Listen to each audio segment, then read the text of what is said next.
This is our legacy. This beautiful 16th century tile work of historical and architectural significance. A cultural and aesthetic inheritance brought to perfection in Persia. Making its way to India, where it was adapted and somewhat transformed by local craftsmen. The art and its delicate craftsmanship can be seen at Sultanate and Mughal monuments across India.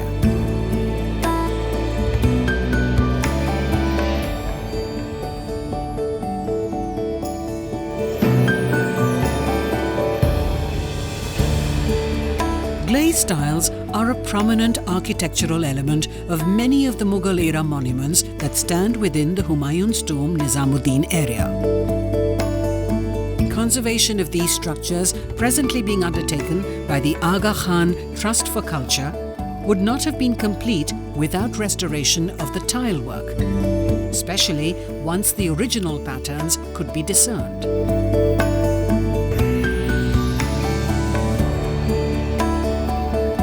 Here, tiles were used in many forms, patterns and colours, and even as inlay in marble and plaster, to decorate and as a reminder to the Mughals of their Persian ancestry. As in Persia, the tiles on the domes also serve as a protective layer that prevented water penetration to the masonry below.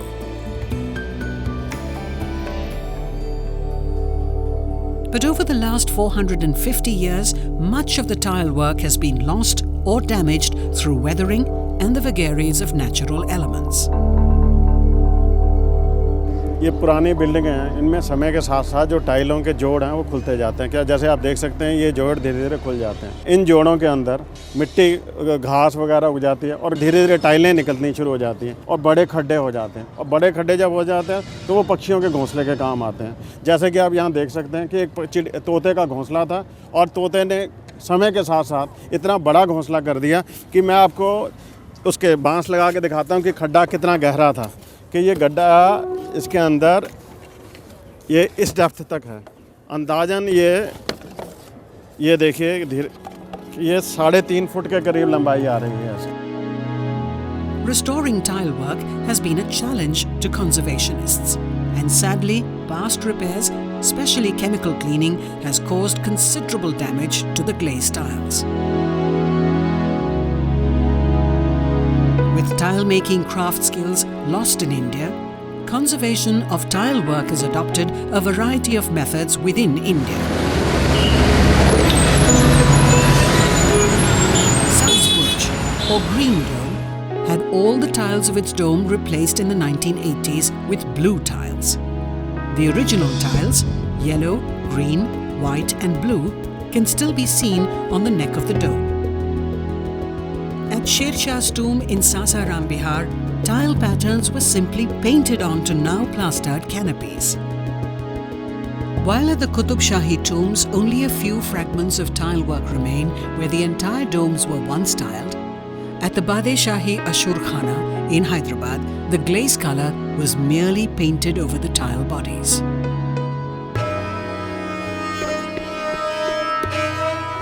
The main central chamber of the Humayun's tomb is a testimony to this exquisite art form lost forever. In 1914, Zafar Hassan made this observation.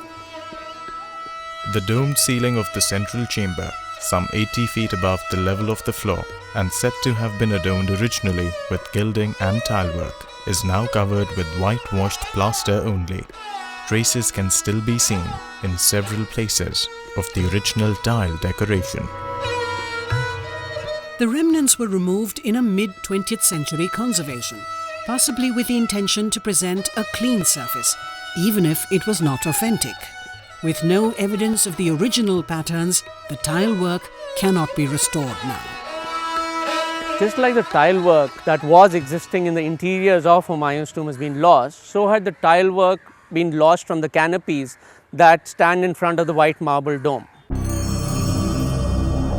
At Humayun's tomb, the team inherited a tile body and glaze layer that were either completely lost or in a damaged condition. We have this red and white symbolism, if you so wish, in the facing of the monument, but we also have some citation of architectural traditions which are related to Central Asia, namely the tile work on the chhatris. It would completely change the aesthetic of the building if in some way, this facing with colored tile of the chhatri could be added to the aesthetic appearance of the mausoleum. The first damage has always been done by replacing missing glaze tiles with cement plaster and in the process covering the existing tiles. Once we started this microscopic documentation, started removing 20th century cement layers, much to our delight and surprise, we were able to determine the original patterns of the tile work on the canopies. Now, with this information, we needed to figure out what would be the most appropriate repair methodology, knowing fully well that the craft of producing tiles that matched the Mughals had been lost to India.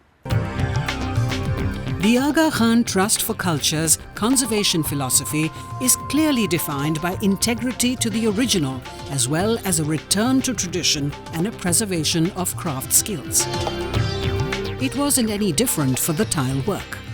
The real challenge was to match the physical and chemical properties of the new tiles to the Mughal era tiles. And so began an intensive and rigorous process to rediscover the techniques of a lost art which is significant in the architecture of the Islamic world. Extensive discussions with experts and archival studies were undertaken for informed assessments and action.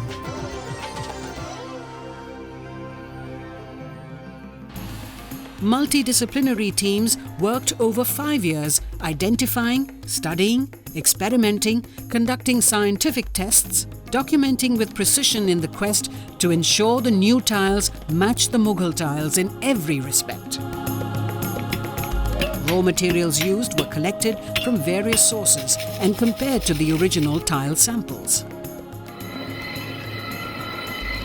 The initiative learned from Samarkand, Jaipur and Khurja, where traditional methods are still being used to produce glazed tiles.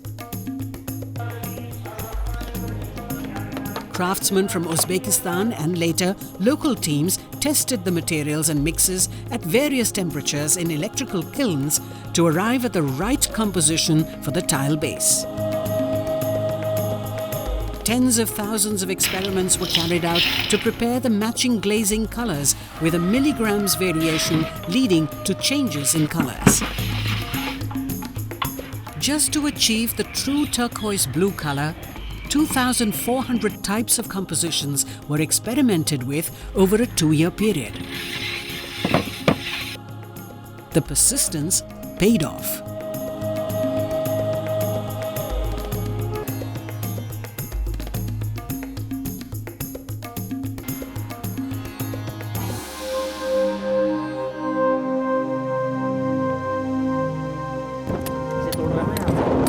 Before the actual restoration could commence, cement and modern unsympathetic materials were carefully removed to expose the original tile works in whatever form.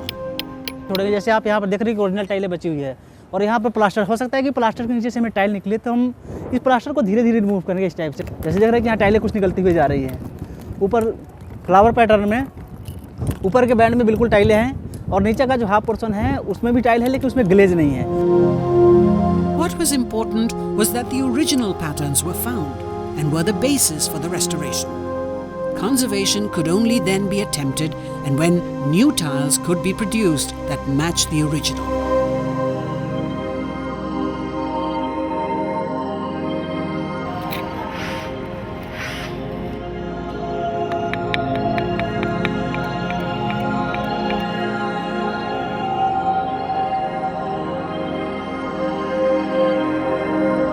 It was critical that no remaining original tiles were removed, even where they had lost their glaze.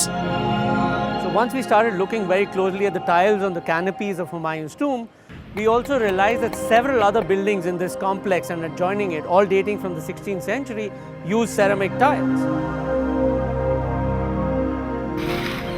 Youth from the local community have been trained to preserve the art and produce the Islamic glazed tile. हम सब निजामुद्दीन बस्ती से हैं। हमें 3 साल हो गए यहाँ पे, सब वो काम कर रहे होते हैं। हम पहले आते थे हुमायूं जैसे घूमने आते थे निजामुद्दीन से बस्ती से, तो हमने ध्यान में नहीं दिया था और हमें पता भी नहीं था इस चीज़ के बारे में क्या है कैसे लगी है। तो उन्होंने हमें यहाँ 6 महीने की training the.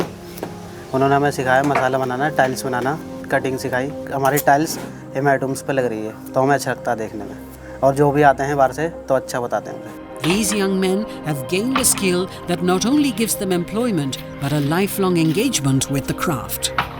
Even though it's taken us 5 years to put the tiles back here, it's been well worth it, because not only has the original builder's intention been restored to Humayun's tomb, but the craft skill has been revived for India and for use at several other buildings in India.